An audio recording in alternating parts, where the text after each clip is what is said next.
Hello students, very warm welcome in the class of Atlas IAS. I am Pramod Sharma as a faculty of geography. बच्चों, जैसा कि आप लोग जानते हैं कि अभी 2021 की मुख्य परीक्षा संपन्न हो रही है और चल रही है, एक आध दो दिन में संपन्न होने वाली है। और हाँ, जीएस का पेपर हो चुका है। जैसा कि बच्चों आप लोग जानते हैं, जीएस के फर्स्ट पेपर में भूगोल एक महत्वपूर्ण या इंपॉर्टेंट पार्ट कह सकते हैं। And it's a very interesting thing, this year more than 110 numbers has been asked in this paper. 110 number बच्चों इस साल पूछे गए हैं। It's a very interesting thing. अब तक के सालों में ज्योग्राफी से नियर अबाउट 70-80 नंबर्स तक के प्रश्न पूछे जाते रहे। फर्स्ट पेपर में मतलब 250 नंबर का जो पेपर होता है उसमें नियर अबाउट 70-80 नंबर्स के क्वेश्चंस ज्योग्राफी से होते थे। But it's a very interesting thing, this year near about 110 to 115 numbers अकेले ज्योग्राफी से पूछे गए हैं, जो इसके बढ़ते हुए महत्व को दर्शाता है। बच्चों, जैसा कि आप लोग पेपर यदि ध्यान से देखे होंगे तो एक बड़ी खास बात नजर आएगी कि यूपीएससी की एक बड़ी खूबसूरती है कि हमेशा प्रश्न कंटेम्प्रेरी एस्पेक्ट में जोड़ के पूछे जाते हैं। बहुत सारे प्रश्न जो पूछे गए हैं, डेफिनेटली ऐसी भौगोलिक घटनाओं को पूछा गया है जो कहीं ना कहीं हाल फिलहाल अभी कुछ दिनों पहले कैसे भी पिछले 1-1.5-2 सालों में कहीं ना कहीं घटित हुई हैं, चर्चा में रही हैं, कोई ना कोई बात हुई है। तो इससे एक बात साबित होती है कि आप लोग जब भी भूगोल पढ़ें तो विशेष रूप से कंटेम्प्रेरी डायमेंशंस को हमेशा ध्यान रखें कि कहीं पर कोई भौगोलिक घटना घट रही है, जैसे भूकंप आ रहे हैं, ज्वालामुखी फट रही हैं, या बाढ़ आ रही है, सूखा पड़ रहे हैं, या कुछ नई थेरीज आ रही हैं, कुछ नए थॉट्स आ रहे हैं, तो definitely you should know that, है ना। ये चीजें इस बार के पेपर में आप लोग बड़ी आसानी से, बहुत ही very simple manner you can see it. Paper आप लोगों ने जरूर देखा हो तो थोड़ा सा मैं क्वेश्चन कुछ पढ़ दूं, हो सकता है आप लोगों ने उसको देखा हो। उसके बाद 1 by 1 मैं दोनों मीडियम में क्वेश्चंस डिस्कस करूंगा, है ना, जिसमें एक साथ दोनों मीडियम को कवर करने की कोशिश रहेगी। और बच्चों, ये खास बात, ये जो क्लास आपकी है ये आपको लिखने, सोचने, समझने की एक नई दिशा देने वाली है। तो अगले 15-20 मिनट थोड़ा सा दिल थाम के बैठिए और ध्यान से देखिए कि कोई भी क्वेश्चन आता है तो कैसे लिखा जाता है। इसमें एक बात कहूं बच्चों, सबसे पहले क्वेश्चंस हम लोग देखने जा रहे हैं, और जब भी आप लिखने की कोशिश करें तो लिखने के क्रम में सबसे पहले प्रश्न को 3 से 4 बार, जो भी मीडियम, आइदर हिंदी और English, whatever your medium, doesn't matter is that how much you read it. कम से कम 3 to 4 टाइम अपने मीडियम में, प्रिस्क्राइब मीडियम में जरूर क्वेश्चंस को पढ़ें। कई बार मैं देखता हूं बच्चे पेपर देखा, तुरंत फर्स्ट अपीयरेंस में जो देखा, अरे भाई दिस अरे आता है, तुरंत लिखना शुरू। No, first be cool, be calm, and then उसको पढ़ो 3 to 4 टाइम्स। 3 से 4 बार पढ़ो, कुछ सोचो, और एक बार हिंदी मीडियम वाले इंग्लिश मीडियम में जरूर पढ़ें, और इंग्लिश मीडियम वाले हिंदी मीडियम में भी मतलब संभव हो तो एक बार जरूर पढ़ लें। इससे कई बार नए डायमेंशन अचानक याद, अच्छा इसका मतलब ये है, आप आसानी से चीजों को समझ पाते और लिखते हैं। ये बड़ी खास बात है। तो ऐसे में इस बात को बच्चों हमेशा ध्यान रखें। और जैसा कि मैंने कहा हमेशा कंटेम्परेरी रहा करें। प्रश्न जो पूछे गए हैं ज्यादातर कंटेम्परेरी हैं, तो यदि आप थोड़ा सा अपने परंपरागत ज्ञान को कंटेम्परेरी ज्ञान से जोड़ देंगे तो डेफिनेटली आपकी सफलता सिविल सर्विसेज में सुनिश्चित होगी, डेफिनेट होगी। ये मेरी शुभकामनाएं हैं और ये मेरा आशीर्वाद है, ये मेरी सलाह है, जो भी कहे। तो आइए थोड़ा सा हम लोग क्वेश्चन देखते हैं बच्चों। जैसे फर्स्ट पेपर में क्वेश्चन नंबर 4 जो आया हुआ है, थोड़ा सा आप देखेंगे वन बाय वन उसके बाद, कि हिमालय क्षेत्र तथा पश्चिमी घाटों में भूस्खलनों के विभिन्न कारणों का अंतर स्पष्ट करें। ये 10 नंबर का क्वेश्चन आया 150 शब्दों में। Differentiate the causes of landslides in the Himalayan region and Western Ghats. Very interesting question. अभी मैं इसको डिस्कस करूंगा बच्चों वन बाय वन। सारे प्रश्नों का मैं आप लोगों के साथ अगले कुछ समय में, यानी कि 2-3 सीरीज में डेली 2 to 3 क्वेश्चंस मैं जितना संभव हो सकेगा उसे आप लोगों के साथ डिस्कस करूंगा, जिससे आप लोग बेनिफिटेड हो। इस प्रश्न से एक बात और भी समझ में आती है बच्चों कि प्रश्नों को थोड़ा सा ना पीछे भी देखा करिए।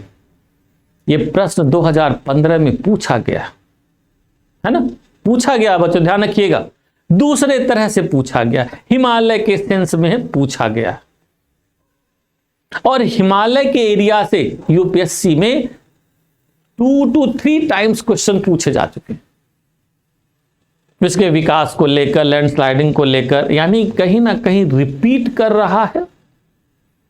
अब रिपीट भी होने लगे, क्यों? क्योंकि नए पैटर्न में आज 21 में यूं कह सकते हो 8 इयर्स हो गए हैं, तो पुराने क्वेश्चन जो 14 में 13 में पूछे गए हैं किसी और तरह से घुमाकर अब इन नए आने वाले सालों में पूछे जा रहे हैं। तो थोड़ा सा भाई आप लोग ध्यान दीजिए। तो पहला क्वेश्चन हो गया, हिमालय क्षेत्र तथा पश्चिमी घाटों में भूस्खलनों के विभिन्न कारणों का अंतर स्पष्ट करें।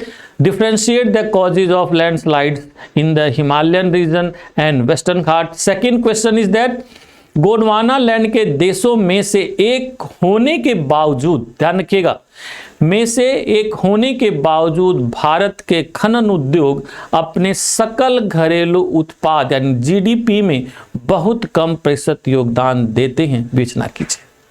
कितना प्यारा क्वेश्चन है बच्चों।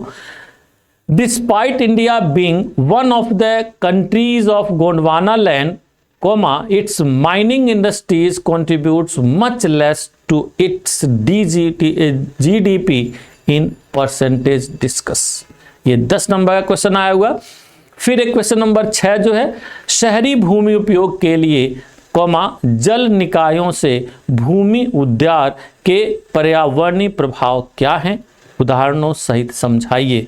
What are the environmental implication of the reclamation of water bodies into urban land use, explain with example. Explain with example. फिर क्वेश्चन आया बच्चों, देखिए कितना कंटेम्परेरी। यूपीएससी की यही बड़ी खूबसूरती है कि 2021 में घटित ज्वालामुखी विस्फोटों की वैश्विक घटनाओं का उल्लेख करते हुए क्षेत्रीय पर्यावरण पर उनके द्वारा पड़े प्रभावों को बताइए। देखिए भाई खास बात क्या है। Mention the global occurrence of volcanic eruption in 2021 and their impact on regional environment। आपने देखा 2020, 21, बल्कि यूं का 18, 19, 20, 21 से कंटिन्यूअस बड़े बड़े ज्वालामुखी फटे हैं, और 2021 में तो और भी। तो ऐसे में क्वेश्चन देखो पूछा हुआ। फिर भारत को एक उपमहाद्वीप क्यों कहा जाता है, विस्तार पूर्वक समझाइए। ये भी 10 नंबर का क्वेश्चन है। Why is India considered as subcontinent, elaborate your answer. Then बच्चों क्वेश्चन नंबर 6, विश्व की प्रमुख पर्वत श्रृंखलाओं के संरेखन का संक्षिप्त उल्लेख कीजिए तथा उनके स्थानीय मौसम पर पड़े प्रभावों का सो उदाहरण वर्णन कीजिए। This is a very interesting question. Briefly mention the alignment of major mountain ranges of the world and explain their impact on local weather condition। ये बड़ी खास बात बच्चों। फिर क्वेश्चन देखो आए हैं, आर्कटिक की बर्फ अंटार्कटिका के ग्लेशियरों का पिघलना किस प्रकार अलग अलग ढंग से पृथ्वी पर मौसम के स्वरूप और मनुष्य की गतिविधियों पर प्रभाव डालते हैं। वाह, क्या प्यारा क्वेश्चन है बच्चों। विश्व में खनिज तेल के असमान वितरण के बहुआयामी प्रभावों की विवेचना कीजिए। यानी कि हाँ, इंग्लिश छूट गया था। How do the melting of the Arctic ice and glacier of the Antarctic differently affect the weather pattern and human activities on the earth, explain. वाह, विश्व में खनिज तेल के असमान वितरण के बहुआयामी प्रभावों की विवेचना कीजिए। Discuss the multi dimensional implication of uneven distribution of mineral oil in the world. 250 शब्दों में क्वेश्चन आया, 15 नंबर का बच्चों ध्यान रखिएगा। भारत के प्रमुख शहरों में आईटी उद्योगों के विकास से उत्पन्न होने वाले मुख्य सामाजिक आर्थिक प्रभाव क्या है। ये देखिए कितने प्यारे प्यारे क्वेश्चन। आपको समझ में आ रहा होगा कि इन प्रश्नों में पर्यावरणीय महत्व पर, पर्यावरणीय प्रभावों पर ज्यादा ध्यान दिया गया, यानी कि पर्यावरण पर महत्व अधिक दिया जा रहा है, इन्वायरमेंटल एम्फेसिस ज्यादा है। The first thing, social economic relation क्या है, उसके इंपैक्ट क्या है, इन सभी पर ज्यादा से ज्यादा एम्फेसिस किया गया है। तो थोड़ा सा ध्यान दीजिए भाई। आइए हम लोग शुरू करते हैं। इसी में बच्चों जब हम लोग आगे बढ़ते हैं तो देखते हैं आपका जो पहला क्वेश्चन है, हिमालय क्षेत्र तथा, थोड़ा सा मैं लिख देता हूं ताकि आप लोगों को आसानी रहे। हिमालय क्षेत्र तथा पश्चिमी घाटों में, क्वेश्चन क्या है बच्चों,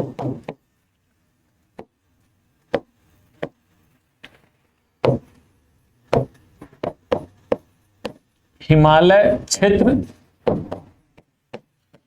तथा पश्चिमी घाटों में भूस्खलनों के विभिन्न कारणों, भूस्खलनों के विभिन्न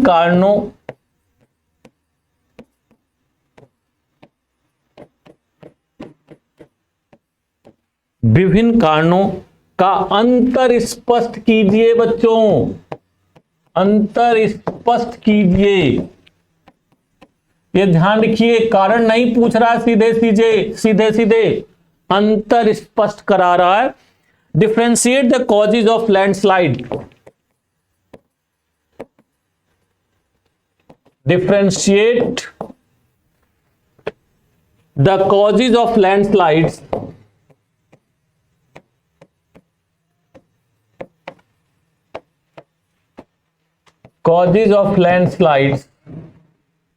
in the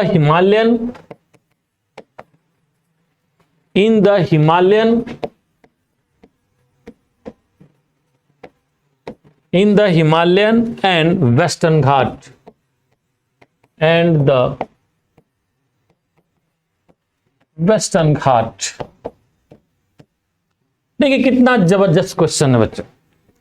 अब जरा जब भी प्रश्न आप सॉल्व करने जा रहे हो तो एक बात सबसे पहले ध्यान दीजिए कि प्रश्न को कम से कम 2 से 3 बार आप जरूर पढ़ें, और 1 से 2 बार हिंदी मीडियम के बच्चे इंग्लिश में पढ़ें और इंग्लिश मीडियम के बच्चे संभव हो तो हिंदी मीडियम में 1 बार तो पढ़ ही लें।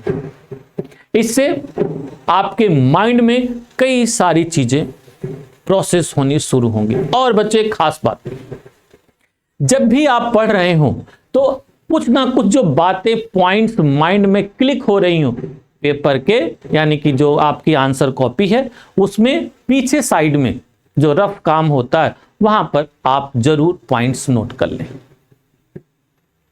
इससे एक तो भूलते नहीं है, सीक्वेंसिंग करने में आसानी होती है, थोड़ा सा एक प्री वर्क हो जाता है ना, मतलब थोड़ा सा कोई लिखने से पहले हल्का फुल्का काम हो जाता है, तो इससे आंसर में सीक्वेंसिंग आती है।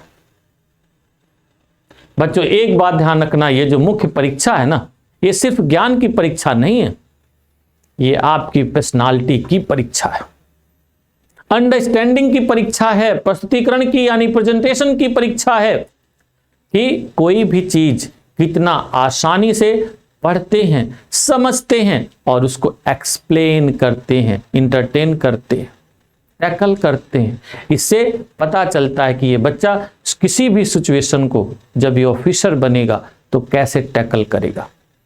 तो एक बात ध्यान रखना, राइटिंग नीट एंड क्लीन होनी चाहिए और बेटर होनी चाहिए, ताकि आप आसानी से चीजों को एग्जामिनर को समझा सकें, बता सकें कि yes I am a deserving candidate for civil services.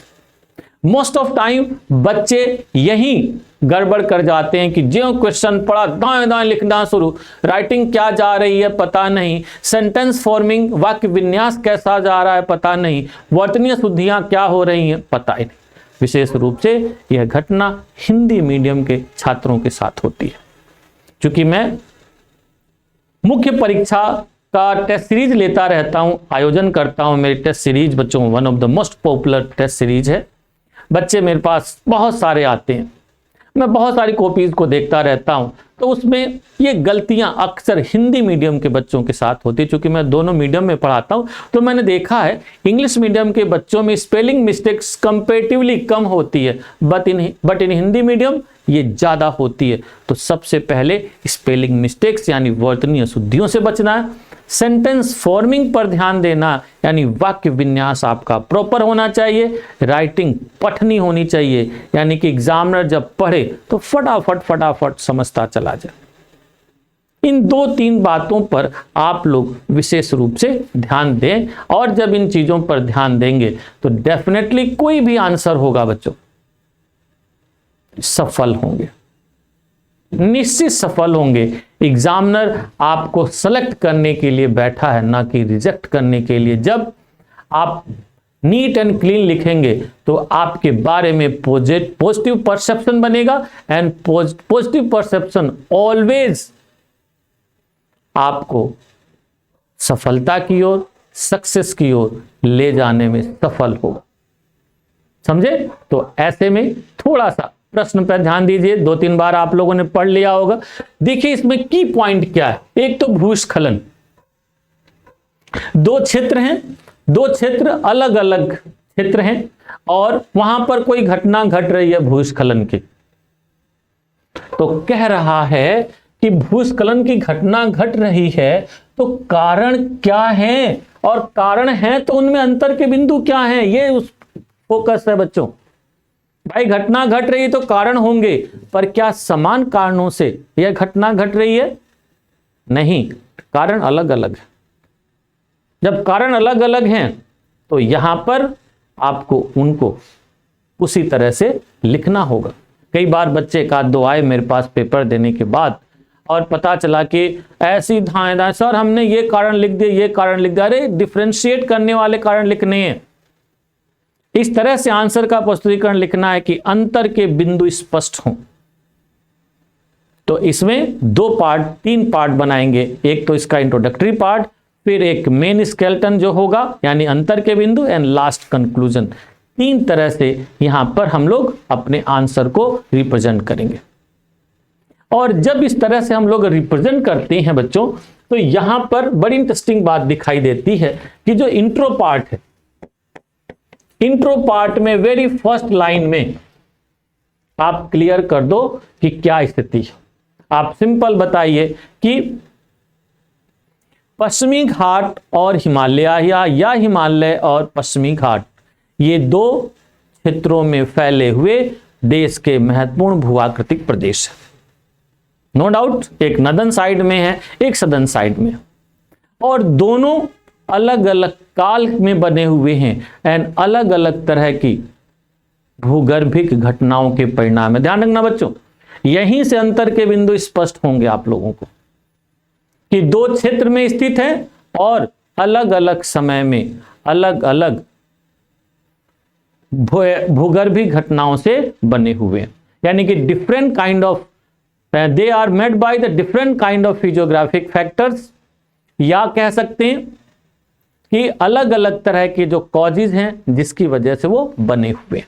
The first thing, परंतु इन दोनों में भूस्खलन की घटनाएं हाल के वर्षों में बहुत तेजी से देखी जा रही हैं। अब यहां पे देखो एकदम लाइन पर पहले ही लाइन से बता दिए कि मैं इन्हीं दोनों की बात कर रहा हूं, और अब यहां से तुरंत बता दिए कि भाई दोनों में एक समानता का बिंदु है, वह है भूस्खलन। यानी कि दोनों में भूस्खलन की घटनाएं हाल के वर्षों में समान रूप से देखी जा रही हैं। यानी कि एग्जामिनर के बता रहे हो कि मैं भाई करंट से एकदम वाकिफ हूं, हाल के समय में घट रही। परंतु लेखनी है कि दोनों क्षेत्रों में होने वाली भूस्खलन की घटनाओं के कारण अलग अलग है, अर्थात दोनों में अंतर के बिंदु दिखाई देते हैं, जिन्हें निम्न प्रकार से समझा जा सकता है। समझ गए आप लोग? ये लगभग 4 लाइन, 3 to 4 लाइन, यानी कि आप कह सकते हैं 30 से 35, 40 शब्दों में सिमटा देना। 150 शब्दों का क्वेश्चन है, तो 30-40 शब्द धांसू, एकदम कंसाइज, ब्रीफ, अफेक्टिव आपका इंट्रो होना चाहिए। ठीक, कि हिमालय और पश्चिमी घाट दो भूआकृतिक प्रदेश हैं जो अलग अलग क्षेत्रों में अलग अलग तरह की भूगर्भिक घटनाओं से बने हुए हैं, परंतु हाल के वर्षों में दोनों में भूस्खलन की घटनाएं अत्यधिक देखी जा रही हैं, और इसके कुछ अलग अलग कारक या अलग अलग कारण स्पष्ट रूप से दिखाई देते जो निम्नलिखित। अब ये इस इंट्रोडक्शन के बाद बच्चों अगला जो आपका स्टेप होगा वो होगा अंतर के बिंदु वाला। यानी कि एक लाइन खींचो फटाफट, और हाँ, जब भी लाइन खींचो बच्चों, एक खास मैं बात बताऊं, छोटी छोटी बातें हैं, जब भी लाइन खींचो तो हमेशा स्केल का प्रयोग करो, जिससे लाइन सीधी होती है, इफेक्टिव होती है। आप लोग जल्दी जल्दी के चक्कर में हाथ से खींच देते हैं, सब गड़बड़ कर देते हैं। माय चाइल्ड, हमेशा ध्यान रखो, एग्जामिनर को इंप्रेस करना है, एग्जामिनर को बताना है कि मैं बहुत ही सुलझा हुआ, बहुत ही कर्मठी, मैं बहुत ही मतलब result oriented and beautiful present करने वाला व्यक्ति हूं। तो आप हमेशा फटाफट अपने कॉपी में स्केल का प्रयोग करिए, और स्केल का प्रयोग करके एक तरफ लिखिए हिमालय, हिमालय क्षेत्र, और दूसरा पश्चिमी घाट क्षेत्र।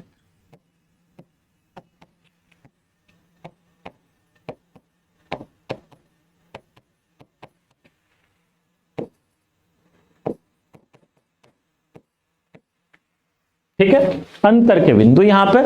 अब 1 by 1 चलते जाइए। तो आप जब चलेंगे तो आप सिंपल वे में लिख सकते हैं यहां पर क्या भाई, तो यहां पर जब आप लिखेंगे तो यहीं पर देखेंगे अलग अलग कारण एकदम स्पष्ट रूप से दिखाई देते हैं। जैसे इसमें प्राकृतिक प्रक्रिया के अलावा इसमें प्राकृतिक प्रक्रिया के अलावा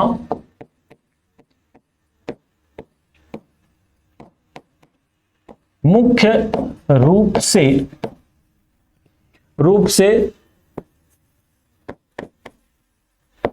भूगर्भिक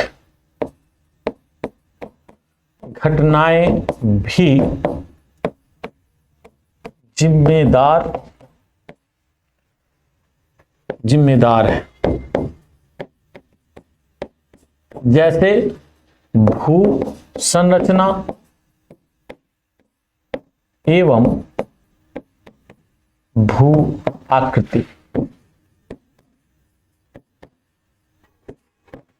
भू आकृति समझे बच्चों?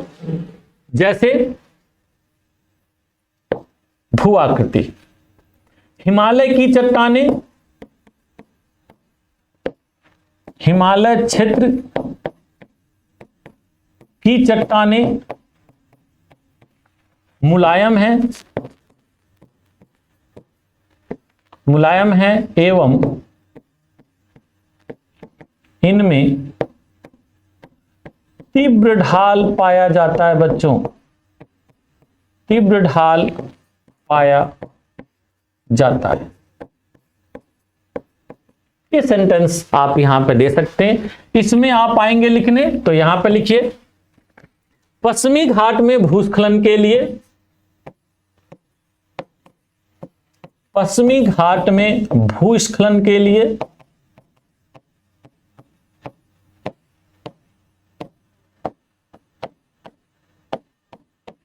मुख्यतः मानवीय कारक, ध्यान रखना बच्चों, मानवीय कारक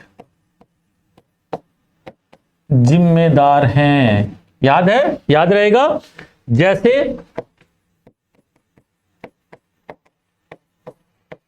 निर्वनीकरण, अवैध खनन आदि, ये ध्यान रखना। पश्चिमी घाट में बहुत कोई प्राकृतिक कारक जिम्मेदार नहीं है, वहां पर मुख्य रूप से मानवीय कारक जिम्मेदार है। ये बड़ी खास बात है। तो यहीं पर स्पष्ट हो गया, हमने बता दिया कि यस कहां पर मेनली कौन सा कारक। यहां पर प्राकृतिक प्रक्रिया के अलावा मुख्य रूप से भूगर्भिक, प्राकृतिक प्रक्रिया के अलावा मुख्य रूप से भूगर्भिक घटनाएं भी जिम्मेदार हैं, जैसे संरचना, ये सब चीजें। यहां पर मुख्य रूप से मानवीय कारक जिम्मेदार हैं। चलिए भाई, इसके बाद जब आते हैं बच्चों कार नंबर 2, इस क्षेत्र में मुलायम चट्टानें पाई जाती हैं, अतः ढाल और ढाल तीव्र होता है तो भूस्खलन ज्यादा होता है, जैसा कि मैंने लिख दिया। इस क्षेत्र में भूकंप के कारण भी भूस्खलन आते हैं बच्चों, ध्यान रखना। इस क्षेत्र में भूकंप के कारण भी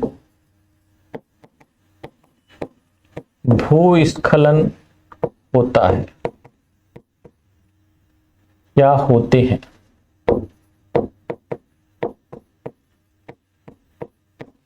याद रहेगा बच्चों, this is also important cause.